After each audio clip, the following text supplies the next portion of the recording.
Study times में आप सभी का स्वागत है। आज हम लोग रेलवे एग्जाम्स के लिए जीके जीएस सीरीज का पार्ट 6 देखने जा रहे हैं। हमारा पहला प्रश्न है, ध्वनि का वेग सबसे अधिक कहाँ होता है?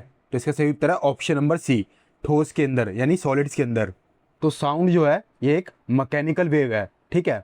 इसको जो है ट्रैवल करने के लिए एक माध्यम की रिक्वायरमेंट होती है। तो जो सॉलिड्स हमारे होते हैं ना, उनके अंदर में क्या होता है, जितने भी जो पार्टिकल्स होते हैं वो एक दूसरे के काफ़ी ज़्यादा पास होते हैं, ठीक है। एक दूसरे से काफ़ी ज़्यादा बॉन्ड बना के रखते हैं, जिसकी वजह से क्या होता है, जो हमारी वाइब्रेशन है वो एक पार्टिकल से दूसरे पार्टिकल में बहुत तेज़ी से पहुंचती है, ठीक है। इसी की वजह से जो ध्वनि है उसका जो वेग है वो सबसे ज़्यादा हमारे ठोस के अंदर में होता है, यानी कि सॉलिड्स के अंदर में। तो हमारी जो ध्वनि का वेग है वो सबसे ज़्यादा हमारा सॉलिड्स में होता है, उसके बाद में हमारा लिक्विड्स में होता है, और उसके बाद में हमारा गैस में होता है, ठीक है। सबसे कम जो गैस के अंदर में होता है। तो जैसे मान लीजिए हमारा जो स्टील है, ठीक है, वो एक सॉलिड है, तो इसके अंदर में हमारी साउंड की जो स्पीड है वो कितनी होगी हमारी लगभग 5000 मीटर पर सेकंड, ठीक है। और अगर मान लीजिए कोई लिक्विड है तो उसमें कितनी होगी, जैसे मान लीजिए पानी है तो पानी के अंदर कितनी होगी हमारी 1500 मीटर पर सेकंड, ठीक है। और अगर मान लीजिए हवा है तो उसमें साउंड की स्पीड कितनी होगी, वो होगी 343 मीटर पर सेकंड, ठीक है। तो ये आपको याद रखना है, ये भी आपसे एग्जाम में डायरेक्टली पूछा जा सकता है कि स्टील के अंदर में साउंड की जो है स्पीड कितनी होती है, या फिर पानी के अंदर में कितनी होती है, या फिर हवा के अंदर कितनी होती है। वेरी इंपॉर्टेंट है। मानसून की दिशा में परिवर्तन किस कारण होता है? तो इसका सही उत्तर है ऑप्शन नंबर बी, पवन की दिशा में परिवर्तन के कारण। जैसे मान लीजिए हमारा ये भारत का मैप है, ठीक है। तो अब इसमें क्या होता है, जो भी हमारा गर्मियों के अंदर में भूभाग होता है ना, यानी कि हमारी जो लैंड होती है वो उसकी सरफेस क्या है, वो समुद्र की तुलना में ज़्यादा गर्म हो जाती है, ठीक है। तो वहाँ पर क्या होगा, वहाँ पर एक लो प्रेशर का जोन बनेगा, क्योंकि हमारी जो धरती है वो ज़्यादा तपती है और हमारा जो पानी है वो कम तपता है, ठीक है।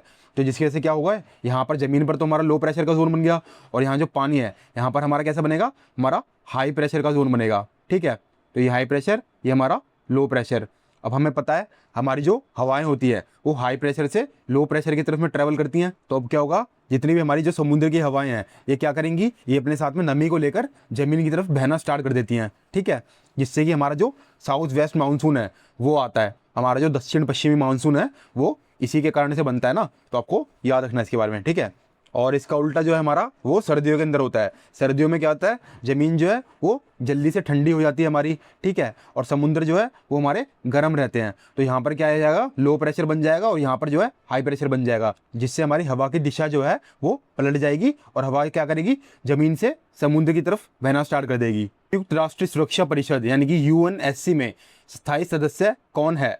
तो हमारा इसका सही उत्तर है option number B, China, Russia, America, Britain और फ्रांस। तो हमारे संयुक्त राष्ट्र सुरक्षा परिषद यानी कि यूएनएससी के अंदर में टोटल 15 सदस्य देश होते हैं। इनमें से जो 5 सदस्य हैं ये हमारे स्थायी हैं, ठीक है, जिन्हें हम लोग P5 या फिर बिग 5 के नाम से भी जानते हैं। और इन्हीं को जो है वीटो पावर भी मिली हुई है, ठीक है। जो वीटो का अधिकार है इन 5 देशों के पास ही है। अंदर में चाइना, रूस, अमेरिका, ब्रिटेन और फ्रांस आते हैं, ठीक है। ये हमारे परमानेंट मेंबर्स हैं, यानी कि स्थायी मेंबर।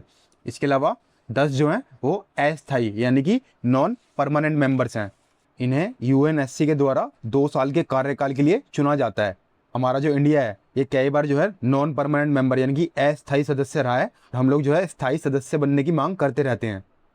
तो इस क्वेश्चन के अंदर में हमारी 2 स्टेटमेंट दी गई हैं, हमें बतानी है कौन सी स्टेटमेंट सही है। पहला है हमारा, राष्ट्रपति अध्यादेश जारी कर सकता है, ये हमारा बिल्कुल ठीक है। तो भारत के संविधान के आर्टिकल नंबर 123 के तहत जो है भारत के राष्ट्रपति अध्यादेश यानी कि ऑर्डिनेंस जो है जारी कर सकते हैं।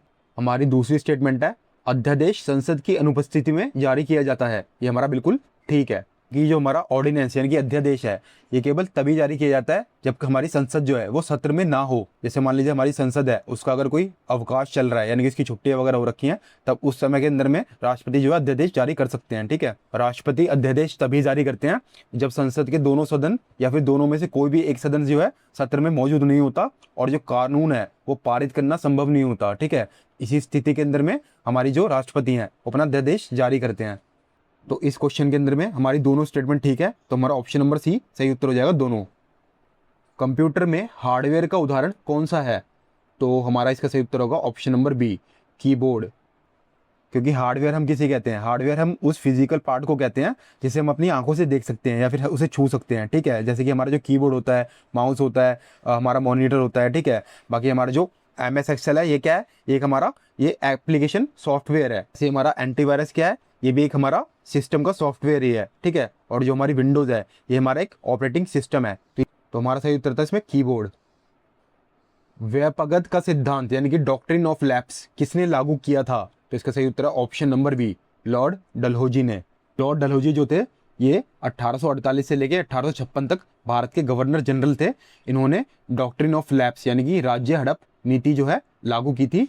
इस नीति के तहत अगर मान लीजिए किसी भी रियासत के शासक की मृत्यु उसके पुरुष उत्तराधिकारी के बिना हो जाती है, यानी कि उसका कोई भी जो है बेटा ना हो, तो उसके राज्य का जो शासन है वो ब्रिटिश ईस्ट इंडिया कंपनी के हाथों में चला जाता था, ठीक है। और राजा जो है किसी भी पुत्र को गोद नहीं ले सकता था, उसका खुद का बेटा होना चाहिए था।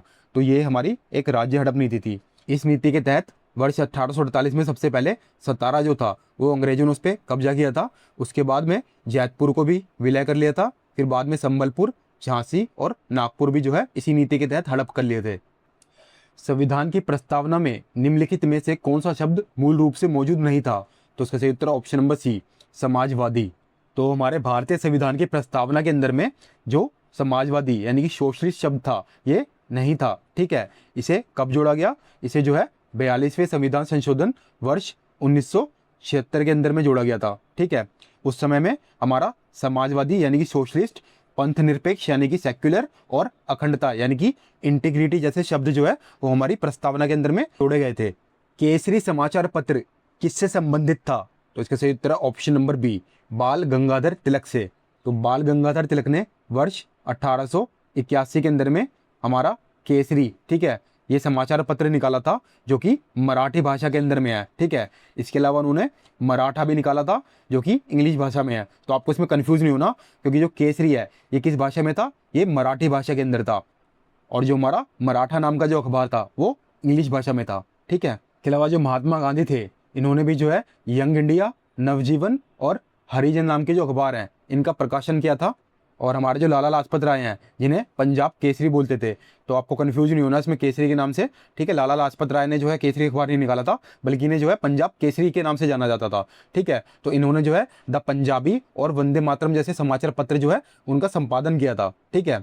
इसके अलावा हमारे जो बिपिन चंद्र पाल हैं इन्होंने वंदे मातरम और न्यू इंडिया जैसे जो समाचार पत्र हैं उनका प्रकाशन किया था। कौन सा युगम गलत है? तो इसको हम लोग ऑप्शन से देखते हैं। तो हमारा जो गुरु शिखर है ये हमारी अरावली की सबसे ऊंची चोटी है, ये हमारा बिल्कुल ठीक है। फिर हमारा जो अन्नामुडई है ये हमारा पश्चिमी घाट का हिस्सा है, ये भी हमारा बिल्कुल ठीक है। फिर हमारा जो डोडा बेटा ये हमारा पूर्वी घाट का हिस्सा नहीं है, तो ये हमारा गलत हो जाएगा, क्योंकि जो डोडा बेटा है ये कहाँ पर है? ये हमारे दक्षिण भारत के पश्चिमी घाट में है, जो कि हमारी जो नीलगिरी की जो पहाड़ियाँ हैं ना उसकी सबसे ऊंची चोटी है ये डोडा बेटा, ठीक है। तो ये हमारे पूर्वी घाट में नहीं है, ये हमारे कहाँ पर है? ये हमारे नीलगिरी की पहाड़ियाँ यानी कि जो पश्चिमी घाट है ये उसके अंदर में है। और अगर आपसे पूर्वी घाट की सबसे ऊंची चोटी पूछी जाएगी एग्जाम में तो आपको पता होना चाहिए ये इंदगढ़ा है, ठीक है। और जो हमारी कंचनजंगा है ये हमारी हिमालय की प्रमुख चोटी है, तो ये भी हमारा बिल्कुल ठीक है। तो हमारा इसमें गलत पूछा था तो हमारा सी गलत होगा, यानी कि हमारा सी ही हमारा सही उत्तर है इसके अंदर में। किस ग्रह को मॉर्निंग स्टार के नाम से भी जाना जाता है? तो इसका सही उत्तर है हमारा ऑप्शन नंबर बी, शुक्र ग्रह। तो शुक्र ग्रह को जो है हमारा मॉर्निंग स्टार और इवनिंग स्टार दोनों कहा जाता है, यानी कि हमारा भोर का तारा भी और सांझ का तारा भी, क्योंकि सूर्योदय से पहले ये पूर्व दिशा में चमकता हुआ दिखाई देता है, ठीक है, इसलिए इसे मॉर्निंग स्टार के नाम से जानते हैं। और सूर्य अस्त होने के बाद में ये पश्चिम दिशा में चमकता हुआ दिखाई देता है, इसलिए इसे इवनिंग स्टार के नाम से भी जानते हैं। कौन सा रक्त समूह सार्वभौमिक दाता माना जाता है? तो इसका सही उत्तर हमारा ऑप्शन नंबर डी, हमारा ब्लड ग्रुप ओ। तो ऑप्शन के हिसाब से हमारा ओ सही है, लेकिन हमारा जो ओ नेगेटिव होता है ना ये हमारा जो है ये यूनिवर्सल डोनर माना जाता है, ठीक है। ऐसा क्यों होता है? क्योंकि ये जो हमारा रक्त समूह है इसकी जो रेड ब्लड सेल्स होती है ना इसकी सरफेस पे कोई भी हमारा एंटीजन नहीं होता, ठीक है। ना तो हमारा ए एंटीजन होता ना ही हमारा बी एंटीजन होता, दोनों में से कोई भी एंटीजन जो है नहीं मौजूद होता। तो इसकी वजह से क्या होता है, जब ये रक्त हम किसी भी अन्य व्यक्ति को चढ़ाते हैं उस व्यक्ति का इम्यून सिस्टम जो है वो इस ब्लड ग्रुप के खिलाफ कोई भी प्रतिक्रिया नहीं करता है, ठीक है। जिससे मान लीजिए कोई भी इमरजेंसी की कंडीशन है ना तो उसके अंदर में किसी को भी इसे चढ़ाया जा सकता है।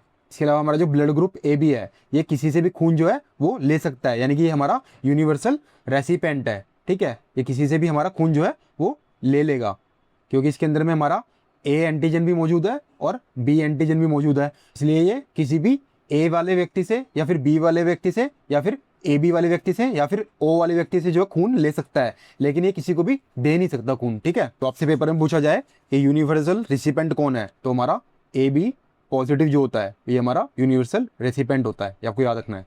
तो बंदरगाह पूर्वी तट पर स्थित है, तो इसका सही उत्तर है ऑप्शन नंबर सी, पारादीप। तो पारादीप बंदरगाह जो है ये भारत के हमारा जो पूर्वी तट है ना, इसके उड़ीसा राज्य के अंदर में स्थित है। इसके अलावा हमारा जो कांडला बंदरगाह है ये हमारे गुजरात के अंदर में है, और जो हमारा मुंबई बंदरगाह है ये हमारे पश्चिमी घाट के अंदर में महाराष्ट्र में है, और जो हमारा मोरमुगाव है ये भी पश्चिमी घाट के पास गोवा के अंदर में है। कौन सा राष्ट्रीय उद्यान असम में स्थित है, तो इसका सही उत्तर है ऑप्शन नंबर सी, काजीरंगा। तो काजीरंगा नेशनल पार्क जो कि असम में स्थित है ये अपने वन हॉर्न राइनो यानी कि एक सींग वाले गैंडे के लिए फेमस है, और ये हमारा एक टाइगर रिजर्व है, ठीक है। इसके अलावा हमारा जो कान्हा नेशनल पार्क है ये कहाँ पर है, ये हमारा जो है मध्य प्रदेश के अंदर में है, और ये किस लिए फेमस है, ये हमारे बारहसिंगा के लिए फेमस है। हमारा जो रणथंबोर है ये हमारे राजस्थान के अंदर में है, और ये जो है बाघ के लिए एक अभयारण्य है। श्वेत क्रांति का मुख्य संबंध किससे है, तो इसका सही उत्तर है ऑप्शन नंबर बी, दुग्ध उत्पादन से। तो भारत के अंदर में दूध के उत्पादन को बढ़ाने और डेयरी क्षेत्र को जो है आत्मनिर्भर बनाने के लिए वर्ष 1970 के अंदर में हमारा जो है श्वेत क्रांति यानी कि व्हाइट रेवोल्यूशन की शुरुआत की गई थी। इसकी शुरुआत एनडीडीबी यानी कि हमारा राष्ट्रीय डेयरी विकास बोर्ड ने ऑपरेशन फ्लूड के नाम से की थी। और अगर आपसे पूछा जाए कि भारत में श्वेत क्रांति का जनक कौन था, तो इसका सही उत्तर होगा वर्गीस कुरियन। इसके अलावा हमारा जो मत्स्य पालन है इसे हम लोग ब्लू रेवोल्यूशन के नाम से जानते हैं, ठीक है। इसके अलावा हमारा जो गेहूं का उत्पादन है इसे हम लोग किसके नाम से जानते हैं, ग्रीन रेवोल्यूशन के नाम से, ठीक है। और जो हमारा बागवानी यानी कि हॉर्टिकल्चर है ये हमारे हॉर्टिकल्चर रेवोल्यूशन के नाम से जाना जाता है। तो आज हमने रेलवे एग्जाम्स के लिए जीके जेएस सीरीज का पार्ट 6 देखा। मैं आशा करता हूं कि आपको ये पार्ट काफी पसंद आया होगा। धन्यवाद।